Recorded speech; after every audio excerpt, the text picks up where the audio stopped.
Mgonjwa wa vidonda vya tumbo pamoja na acid reflux, nisikilize vizuri kwenye hii video. Unaweza ukawa umeteseka na vidonda vya tumbo pamoja na acid reflux kwa muda mrefu, ikafikia wakati basi ukaanza kuteseka na changamoto ya vichomi pamoja na ganzi mwili mzima. Sasa hauwezi kupona changamoto ya ganzi au ya kutibu vichomi ikiwa umeteseka kwa muda mrefu na changamoto ya acid au vidonda vya tumbo.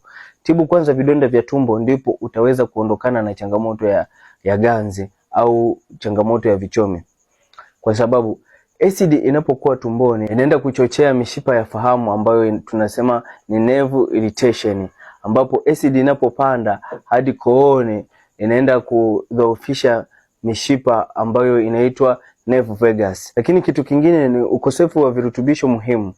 Acid inapokuwa nyingi tumboni au inapozalishwa kwa wingi ndani ya tumbo, inaenda kusababisha ukosefu wa ufyonzwaji wa madini muhimu kama vitamin B12, calcium pamoja na magnesium. Upungufu wa madini haya unaenda kusababisha misuli au mishipa kuwa dhaifu, hivyo basi na kupelekea ngozi kupata ganzi, lakini pia na vichomi vingi sana ndani ya mwili.